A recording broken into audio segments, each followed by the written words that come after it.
The concept of friends and networking had been evolving.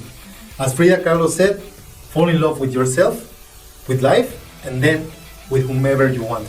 Hello, I am Juan Navarro. This is Advanced Quality Programs, and I invite you to explore the quality philosophies and concepts to apply them to our everyday life.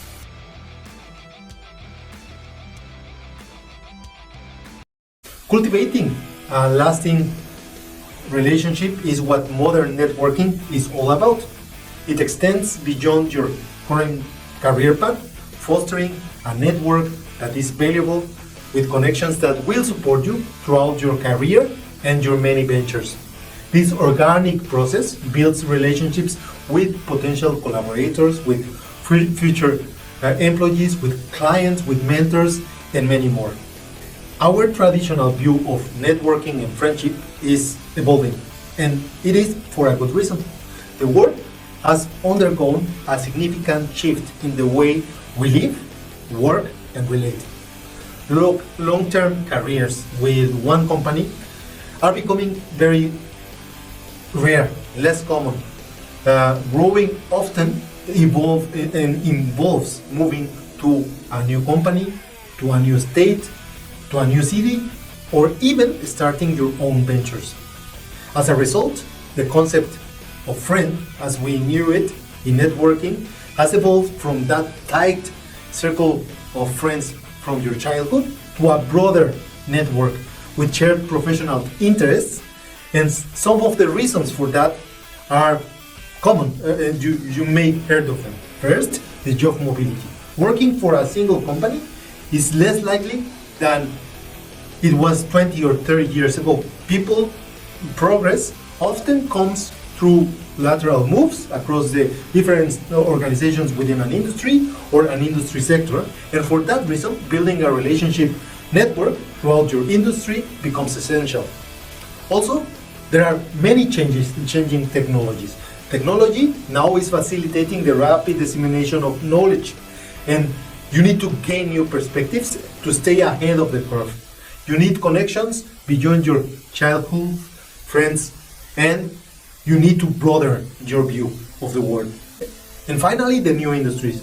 There's a growing trend of independent consultants and startups, and a strong network can support your transition from that traditional employment to the new era of self-employment or venture, allowing you to increase your income and your control of your schedule.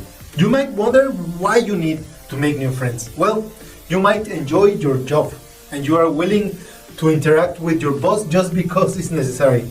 But other kind of socializing feels like trying too hard, right?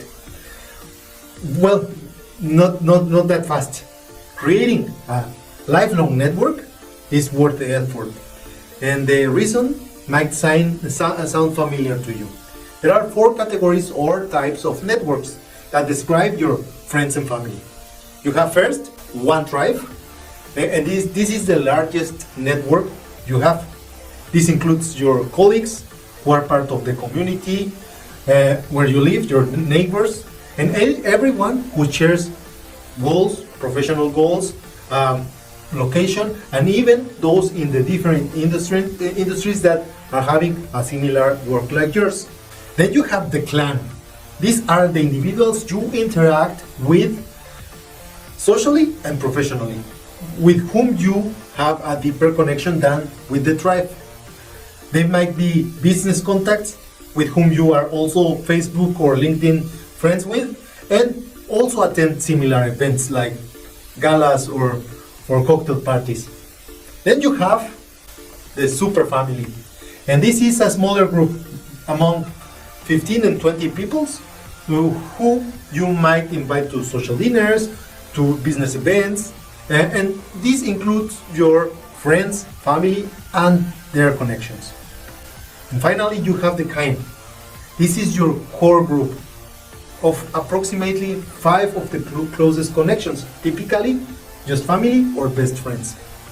In today's world, you need to focus on building relationships within your tribe.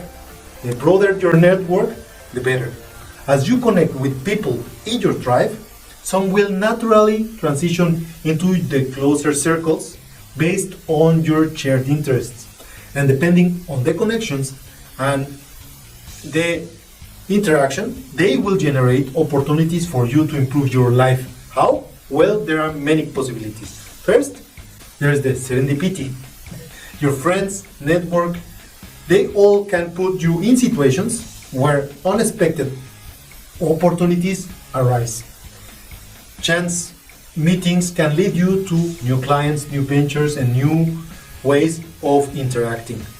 There's also the continuous learning.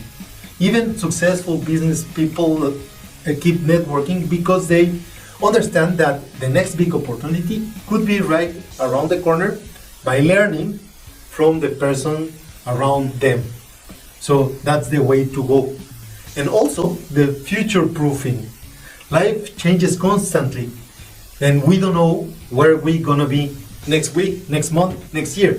And building a connection and building a network prepares you for that future. Changes in business ventures, they might otherwise miss the opportunity if you don't have the network to support you. As we said in the previous episode, we need to focus on making real connections with real humans. We start by being curious, asking questions, and show genuine interest for the people. This helps you to learn and make you memorable. People will remember you. Be more interesting by being the more interested. Also avoid selling or overselling. You don't go to networking events just to sell. As people today feel very transactional with the social networks, making good friends is becoming hard. Build relationships first. If you would like to go into business, this will follow naturally. And remember things. Keep track of important details about people you meet to help you remember later. If you talk to somebody, remember their names, remember what they talk about. And finally, generosity. Generosity is a powerful tool for networking. One way to demonstrate it is by offering help. Think about how can you assist the person you are talking to. Offer useful tips or introduce them to someone who can help them on the problem they are facing. But avoid overstepping. Refrain from trying to solve problems unless the person asks you to help. Social media often suggests going full force and being the active seller. When asked, offer your help. Otherwise, just leave it and leverage your expertise.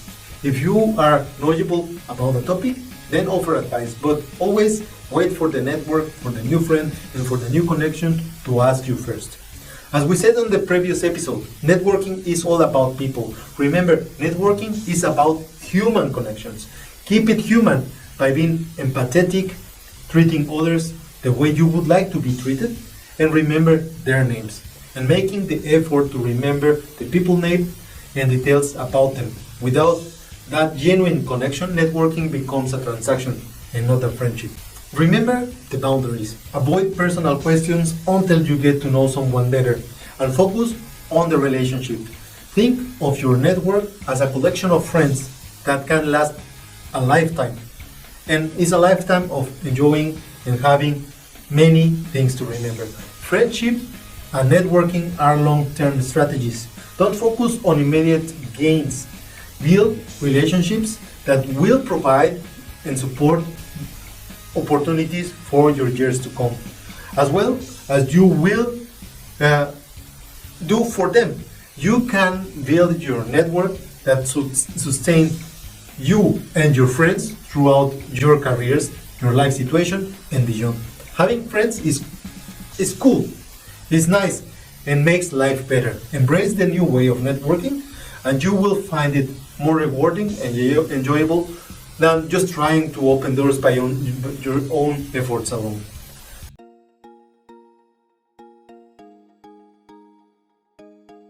And that's all for this week's episode. If you find it useful, don't forget to hit like.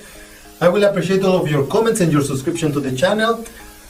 I really appreciate everybody that has acquired a copy of Life Quality Projects, and and quality principles, I leave you with a quote from Frida Kahlo. Fit, what do I need you for when I have wings to fly? Don't forget to hit the bell and see you next week.